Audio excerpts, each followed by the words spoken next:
자, 오늘 말씀은 성경 여러 군데인데 여러분이 마태복음 5장 8절하고 요한복음 14장 이 두 군데 보면 되겠습니다. 자, 먼저 마태복음 5장 8절 먼저 읽겠습니다. 시작. 마음이 청결한 자는 복이 있나니 그들이 하나님을 볼 것임이요. 아멘.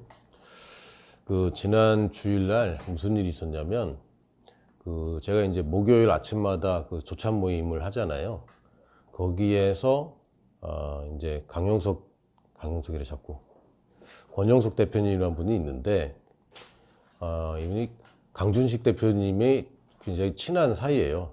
나이는 좀 어리지만 강 대표님보다 좀 어리지만 좀 친한 사이인데 그동안 계속 기도해 왔고 결국 목요조찬에 소개를 했고 그러던 와중에 제가 한번 찾아갔어요. 그분 일하는 대로. 구로이고 또 가산동에서 가까워서 한번 찾아갔고 점심을 같이 먹고 그래서 얘기를 처음 하시면서 얘기하는데 이분이 하나님을 향한 갈급함이 있더라고요. 그래서 그날 영접을 했어요. 그게 벌써 이제 2019년 1월 14일인가 아마 그 정도 되는 겁니다. 그러니까 1년이 됐죠. 그리고 나서는 조찬 모임을 이분은 연초에 한 번 오고 연말에 한 번 와요. 그래서 처음과 끝이 나오면 다 나온 거다 이런 주장하는데 이번에는 연말과 연초가 두 번 있잖아요. 그러니까 사실은 2주 연속으로 나올 수밖에 없거든. 연말과 연초 나오려면. 연말에 만나서 이런저런 얘기하다가 또 민환기 대표님이 한번 교회 한번 와 이제 이렇게 얘기했는데 이분이 진짜 온 거예요. 지난주에 용인교회에 참석을 했는데 이 자세한 얘기는 제가 목요일 날 들었거든요. 근데 가서 약간 실망을 했대. 자기가 생각하는 교회는 좀 이렇게 막 거룩하고 약간 성당 같은 느낌, 영화에 나오는 그런 건 줄 알았는데 그냥 이렇게 강당 같은 그런 모습이라 약간 실망했는데 가서 이렇게 찬양을 하는데 너무 좋더래요. 기분도 좋고 평안하고 사람들은 이제 방언기도 하면은 이제 좀 놀랄 수도 있으니까 방언기도해도 놀라지 말아라 그런 얘기했는데 그런 것도 전혀 문제가 안 됐고 앞에서 이제 찬양 인도자가 찬양을 하는데 그렇게 좋더래요. 그렇게 좋고 그런데 이렇게 찬양 인도하는 분의 뒤에서 이렇게 후광이 비치면서 막 빛이 나더래. 자기가 이게 잘못 보는 거 아닌가. 그 전에 찬양을 하는데 자꾸 눈물이 나더래 그냥. 왜 우는지 모르겠는데 자꾸 눈물이 나고 찬양 인도자 뒤에서 후광이 비치더래. 그래서 뭔가 그랬는데 찬양 인도자 이렇게 움직였는데 빛의 형상이 그대로 있는데 사람인 거예요. 사람인데 이렇게 음성이 들리거나 그러지 않은데 그 비친 분이 잘 왔다라는 그런 마음을 막 주더래요. 그래서 제가 너무 막 울었다고. 그런 얘기를 들으면 여러분 무슨 생각 들어요? 왜 저 사람만 보고 난 왜 못 보지? 약간 이런 생각 안 들어? 나는 지금 몇 년째 다니는데 왜 한 번도 못 보고 헛것을 본 건 아닙니다. 이분이 계속 내가 이거 잘못 본 거 아니야 라고 계속 눈도 비비고 계속 봤다는데 실제로 봤다는 거예요. 그래서 이제 셀에서 간증해서 너무 감동받고 그랬다는데 제가 보니까 이분의 특징이 있어요. 뭐냐면 순수해 사람이. 되게 뭐라 그럴까 어린아이 같은 면이 있어요. 장난스럽기도 하고 노는 거 좋아하고 나이는 저랑 동갑인데 어린아이 같은 그런 게 있거든요. 그래서 근데 성경을 보니까 마음이 청결한 자, 순수한 사람은 복이 있다 그러면서 그들이 하나님을 볼 것이다 이렇게 돼 있는 거죠. 마음이 어린아이 같은 사람이 하나님을 보는 일이 생기는데 근데 나도 보고 싶은데 그런 것 좀. 그래서 제가 이런 경우는 몇 가지가 있는데 첫 번째는 하도 안 믿으니까 보여주는 경우가 있고 또는 앞으로 큰 어려움이나 있기 때문에 보여주는 경우가 있고 또는 하나님이 크게 쓰시려고 하나님이 직접 이렇게 보여주시는 경우가 있다. 그랬더니 이분은 자기는 1번인 것 같다라고 슬쩍 도망가더라고. 그래서 이제 요번 주도 아마 교회에 잘 가셨을 거라고 믿는데 마음이 청결하면 하나님을 볼 수 있다 그랬는데 우리는 이런 현상으로 자꾸 해석할 게 아니라 성경이 맞다면 거듭난 우리는 마음이 이미 청결한 자가 되었죠. 왜냐하면 여기서 말하는 마음은 마인드가 아닙니다. 성경에는 카르디아라는 단어인데 이것은 하트라는 뜻이고 우리 심령을 얘기하는 거예요. 그러니까 우리 마인드는, 우리 생각은, 우리의 그 혼적인 것은 계속 바뀌어야 됩니다. 예수님 믿는다고 그냥 바뀌는 게 아니에요. 예수님을 영접하는 그 순간부터 내 모든 것이 다 바뀌는 게 아닙니다. 그러나 하트는 예수님을 믿는 순간 바뀌죠. 여기서 예수님이 8개 혹은 9개의 복이 있는 사람에 관해서 얘기할 때 이것은 우리에게 이미 이루어진 것이라고 믿어야 됩니다. 이미 우리가 복을 받았고 복 있는 사람이 되어 있고 이제 우리 마음은, 하트는 이미 변화가 됐습니다. 그러면 당연히 우리는 이미 주님을 봐야 맞는 거죠. 우리 하나님을 봐야 맞는 겁니다. 근데 내 육신의 눈으로는 안 보이고 있어요. 그래서 빌립이 이런 얘기를 했습니다. 아버지를 보여달라고. 요한복음 14장 8절에서 12절에 보니까 빌립이 이르되 주여 아버지를 우리에게 보여주옵소서 그리하면 족하겠나이다. 그래서 예수님께서 이르시되 빌립아 내가 이렇게 오래 너희와 함께 있으되 내가 나를 알지 못하느냐 나를 본 자는 아버지를 보았거늘 어찌하여 아버지를 보이라 하느냐 내가 아버지 안에 거하고 아버지는 내 안에 계신 것을 내가 믿지 아니하느냐 내가 너희에게 이르는 말은 스스로 하는 것이 아니라 아버지께서 내 안에 계셔서 그의 일을 하시는 것이라 내가 아버지 안에 거하고 아버지께서 내 안에 계심을 믿으라 그렇지 못하겠거든 행하는 그 일로 말미암아 나를 믿으라 내가 진실로 진실로 너희에게 이르노니 나를 믿는 자는 내가 하는 일을 그도 할 것이요 또한 그보다 큰 일도 하리니 이는 내가 아버지께로 감이라. 아멘. 지금 빌립이 얘기한 거는 좀 보여달라고. 아버지 보면 좋겠다고. 그때 예수님은 너 지금까지 날 봤는데 또 아버지를 보고 싶으냐. 나를 보면 아버지를 본 것이다. 왜냐하면 아버지가 내 안에 있고 내가 아버지 안에 있기 때문에 너는 아버지를 본 거야 라고 말씀하셨어요. 조금 복잡하지만 잘 들으시기 바랍니다. 아버지가 예수님 안에 있고 예수님이 아버지 안에 있기 때문에 예수님을 본 사람은 아버지를 본 겁니다. 그럼 예수님은 아버지를 어디서 보죠?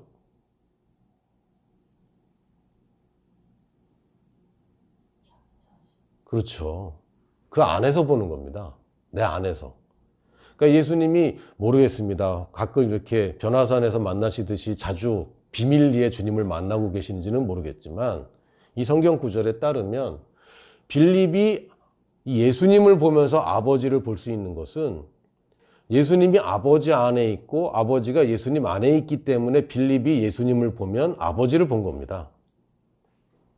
다시 얘기하면 예수님은 아버지를 그 안에서 보고 계시고 눈으로 형상으로 볼 필요가 없이 그 안에 계신 아버지와 함께 살고 있기 때문에 보는 것 자체는 큰 의미가 없는 거예요, 사실은. 왜냐하면 아버지가 하는 일을 그대로 할 수 있게 되었기 때문에. 왜 우리가 아버지를 보고 싶습니까? 안 믿어져서 아니에요. 여러분 어떻습니까?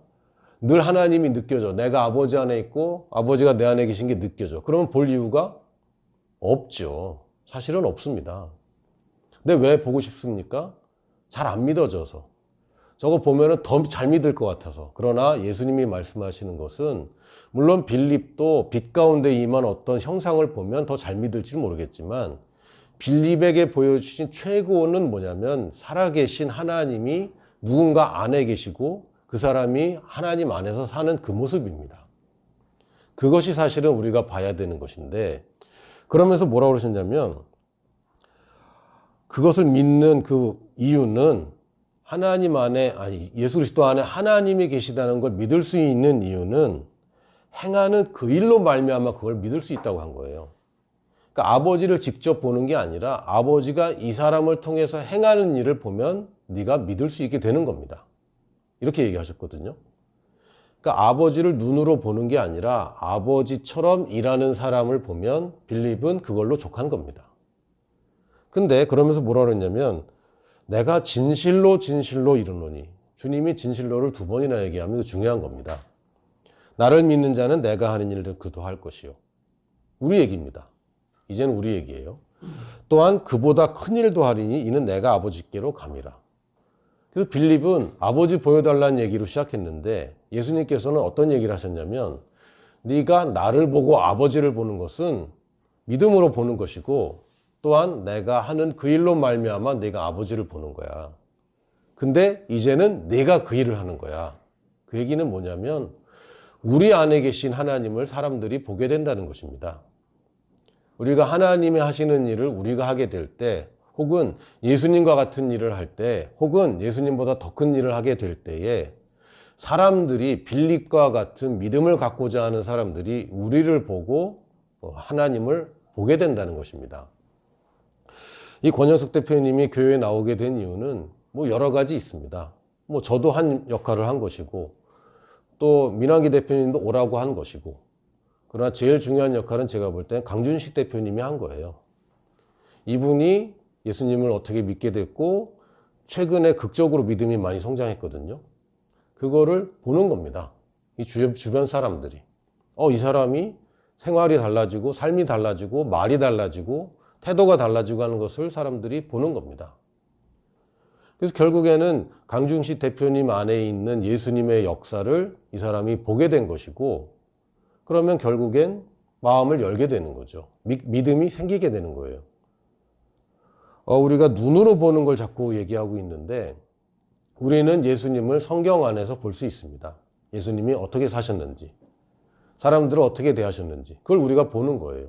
그리고 우리가 그 방식을 따라가면서 결국에는 우리 안에 행하시는 하나님의 일을 사람들이 보게 됩니다. 그러면 그 사람이 또 우리처럼 되는 거죠. 그래서 지금 우리는 예수님을 보느냐 안 보느냐 하나님을 만나느냐 안 만나느냐가 중요한 게 아니라 이제는 내 안에 계신 하나님을 또 내가 하나님 그리스도 안에 살고 있음을 우리가 인식하고 거기에 집중하는 겁니다.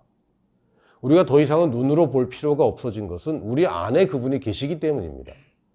우리가 이제는 내 눈에 보이는 그런 기적들, 누가 보여주는 기적이 내게 증거가 되는 것이 아니라 이제는 내가 성령님의 능력으로 내가 행하는 기적들이 나에게 증거인 것입니다. 이제 다른 사람에게 보여주는 그런 것들이 아니라 여러분이 그냥 체험하는 정도가 아니라 여러분을 통해서 다른 사람들이 체험하는 것이 우리의 증거가 되는 것이고 우리가 추구하는 방향입니다. 예수님이 한 번도 아버지를 보여달라고 한 적이 없고 예수님이 12살 때에도 성전에 가 있을 때 엄마가 아빠가 찾아왔을 때 내가 내 아버지 집에 있는 게 당연한 게 아니냐라고 자기 자신의 자아에 관한 자기 자신에 관한 정확한 인식을 갖고 있었습니다. 그리고 예수님은 늘 하나님 안에 있었고 하나님이 예수님 안에 늘 있었고 예수님은 그것을 볼 필요가 없었어요. 왜? 늘 동행하기 때문에. 그래서 우리는 이제 눈으로 보는 것을 추구하는 것이 아니라 이제는 우리가 주님과 동행하는 것을 추구하는데 이 얘기를 사실은 요한복음 14장 먼저 하셨습니다. 14장 6절에 보면 예수께서 이르시되 내가 곧 길이요 진리요 생명이니 나로 말미암지 않고는 아버지께로 올 자가 없느니라. 예수님이 길이요 진리요 생명이라고 그러셨어요. 원래 예수님이 이 말이 나오게 된 이유는 내가 이제 간다. 내가 너희들을 위해서 처소를 예배하러 간다. 내가 나중에 다시 와서 너희들 데려갈 거야 라고 얘기할 때 이 사람이 도마가 얘기했어요. 내가 어디로 가는지 내가 어떻게 길을 압니까? 어디로 가시는지도 모르는데 어떻게 그 길을 압니까? 그랬더니 예수님이 야 내가 곧 길이요 진리요 생명이야 라고 말씀하셨거든요. 아버지께로 가는 유일한 길은 예수님입니다. 예수님만이 진리이고 예수님에게만 생명이 있습니다. 그러나 이것은 오직 구원받을 때만 오직 예수님을 이름으로만 구원받는 그 얘기만 할 뿐이 아니라 우리가 갖고 있는 구원은 죽어서 천국 가는 게 아니라 이미 시작되었고 이미 갖고 있는 이 구원이 한 번의 큰 계단을 넘어가는 겁니다. 죽음이라는 육체의 죽음이라는 한 번 큰 변화를 겪는 거예요. 단지 그것뿐입니다.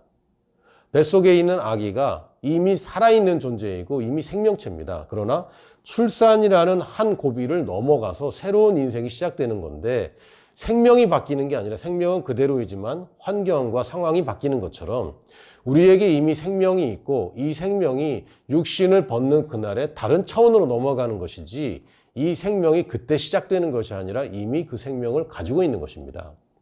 우리는 죽어서 구원받는 것을 추구하는 것이 아니라 지금 살아서 지금 우리가 사는 것을 추구합니다. 죽은 후에 자기가 속한 곳으로 돌아가는 것은 당연합니다. 아이들이 모여서 놀이터에서 놀다가 해가 지면 자기 집으로 각자 돌아가는 것은 당연합니다. 놀이터에 놀던 애들이 돌아갈 곳이 없어서 혹시 집에 돌아가지 못할까 봐 걱정하는 것은 이상한 일인 것처럼 하나님의 자녀들이 이 땅에서 인생이 끝나면 아버지 계신 곳으로 돌아가는 것은 당연한데 중요한 것은 우리들이 이미 하나님의 자녀라는 것입니다. 이게 가장 중요한 것이고 이 생명이 시작되었다는 것입니다. 그래서 주님은 하나님을 만나게 되는 길일 뿐만 아니라 지금도 하나님을 우리 안에 계신 하나님을 나타내는 방식입니다. 그러니까 way라고 표현되는 것은 길이기도 하지만 방식이기도 하죠. 이것은 방식으로 볼 수 있고요. 하나님의 나타남을 나타내는 하나님이 내 안에 계시고 내가 하나님 안에 있는 그것을 나타내는 사는 방식입니다. 그 메서드 연기라는 게 있어요. 이게 러시아의 어떤 유명한 그 연출가가 이제 개발한 계속 주장하는 방식인데 어떤 방식을 메서드를 나누고 이렇게 한다는 건데 결국은 우리한테 알려진 것은 아예 그 사람처럼 되어버리는 작중 캐릭터화 되는 연기를 우리가 메서드 연기라고 합니다. 그래서 아주 막 신들린 듯한 연기를 우리가 메서드 연기라고 막 극찬하고 그러는데 예전에 요번에 조커 나오기 전에 배트맨 시리즈 중에 히스 레저라는 사람이 조커 연기를 했어요. 다크나이트였나? 거기서 히스 레저가 아주 그냥 막 소름 돋는 연기를 했는데 이 사람이 결국에는 자살했죠. 약물 중독으로 죽었는데 이게 자살인지 뭐 실제로 죽었는지 모르지만 어쨌든 자기 인생을 다 망쳐버렸습니다.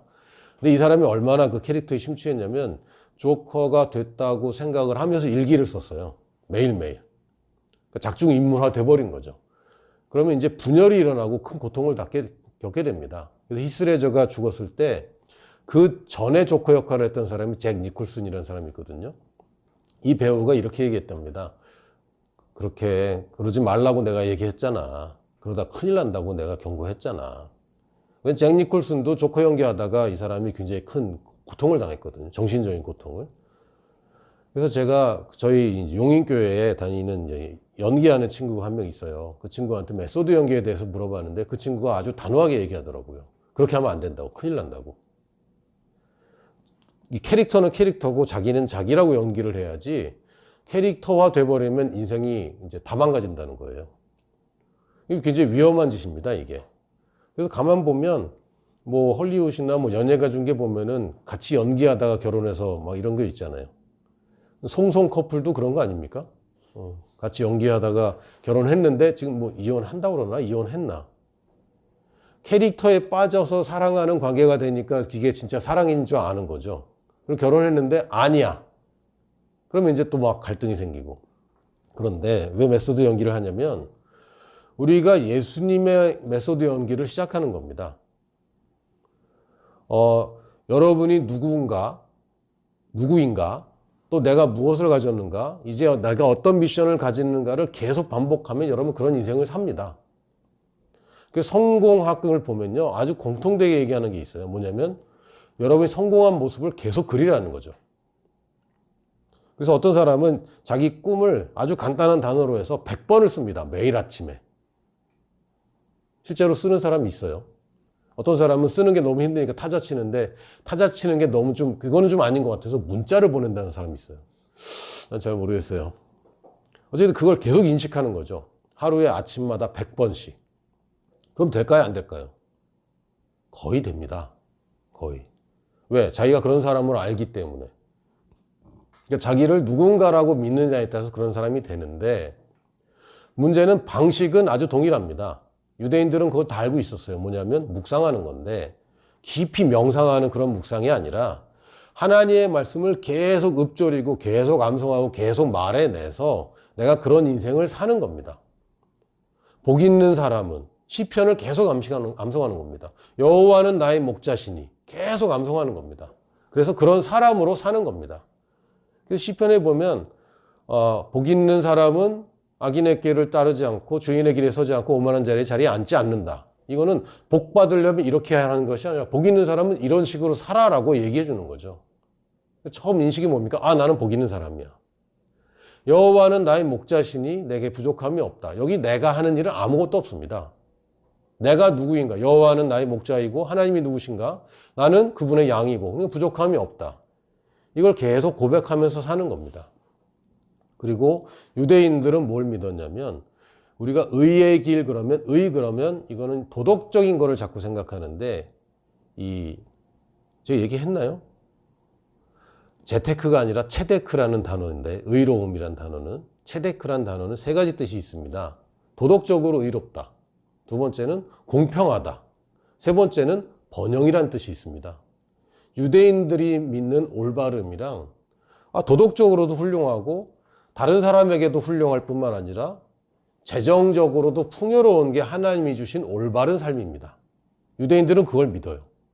그래서 전 세계의 부를 유대인들이 많이 갖고 있는 겁니다. 그게 별개의 것이 아닙니다. 왜냐하면 유대인들은 그렇게 믿고 그렇게 살기 때문에 그들의 방식입니다. 우리의 방식이 예수님처럼 바뀌어야 돼요. 그러기 위해서 반복적으로 해야 되는데 여러분이 꿈꾸는 누군가의 방식을 따라가면 그 사람처럼 살 수 있게 됩니다. 결국은 그렇게 됩니다. 우리가 부모님에 대해 상처를 받을 수 있고 부모님에 대해서 나쁜 것들을 배울 수도 있습니다. 저도 어느 날 보니까 저희 돌아가신 아버지에게 내가 제일 싫어하는 일들을 아버지가 저한테 하신 일들 상처받은 것을 제가 아들들한테 하고 있는 걸 제가 발견하는 거죠. 깜짝 놀랄 정도로. 또는 저의 말투 중에 어떤 거는 보면요. 저희 형님하고 말투가 너무 똑같아요. 내가 그 말투 너무 싫은데. 근데 왜 이렇게 됐죠? 반복입니다. 그냥 계속 반복했더니 이렇게 돼버렸어요. 내가 원하지 않았는데 반복하면 이렇게 됩니다. 그 방식을 예수님이 살아온 방식, 그분의 태도를 반복하면 그렇게 됩니다.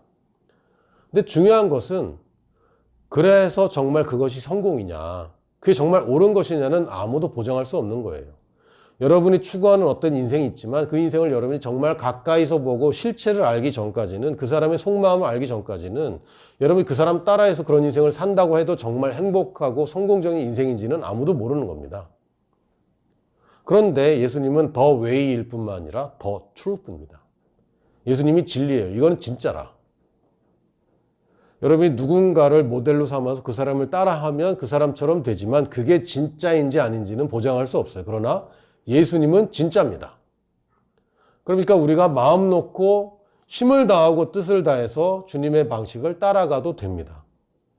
그리고 진리의 강점은 뭐냐면요. 능력이 있습니다. 진리의 강점은 증거됩니다. 진리의 강점은 증명됩니다.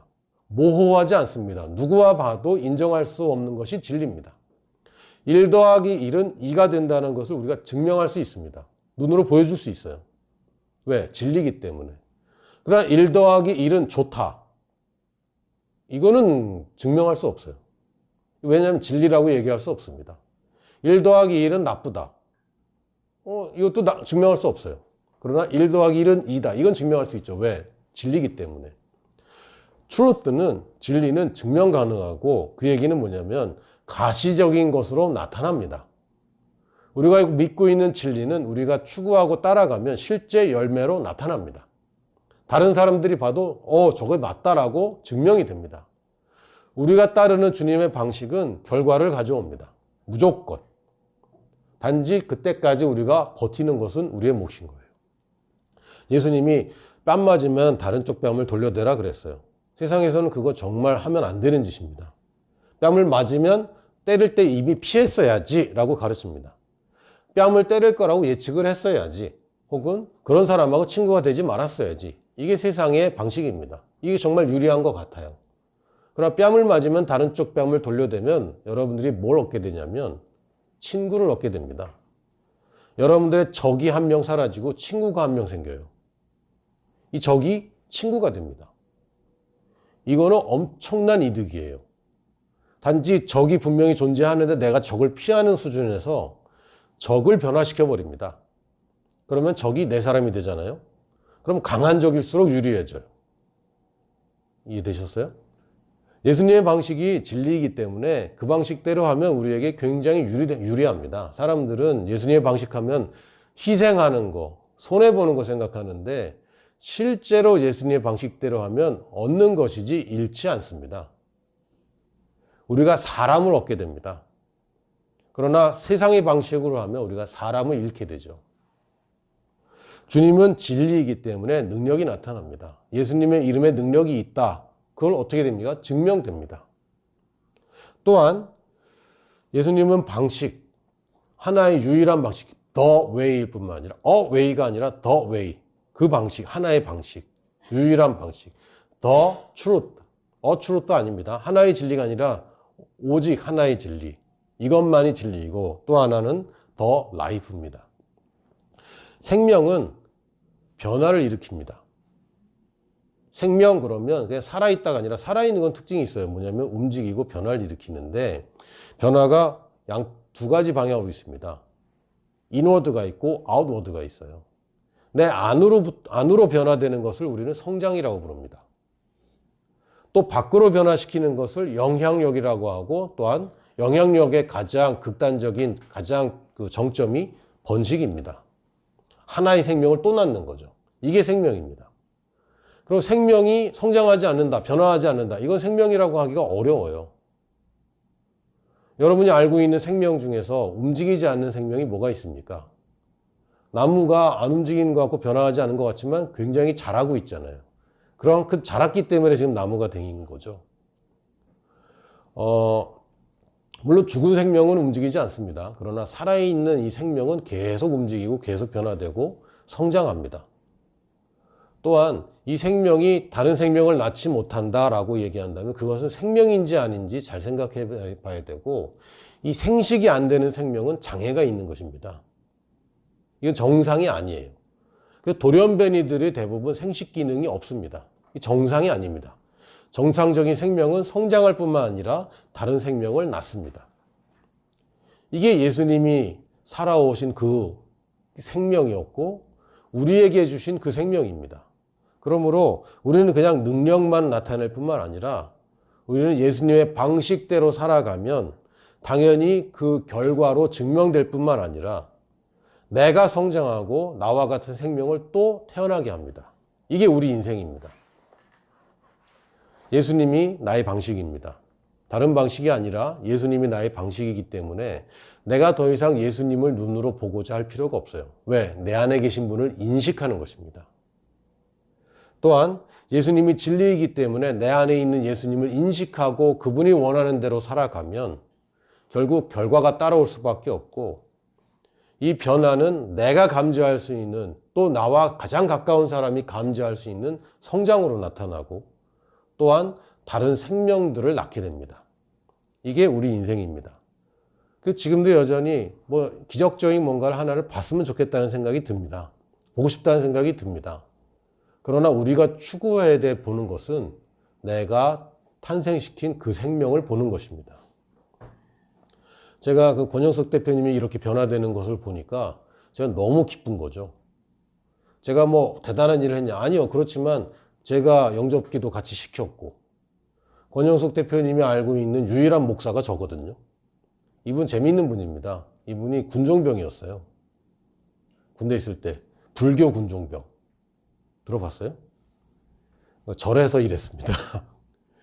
집안은 계속 불교였고 이랬는데 어느 날 갑자기 이런 은혜가 있고 주님을 믿게 됐는데 그 중에 하나가 목요조찬이라는 이 모임에 이분이 오게 된 거죠.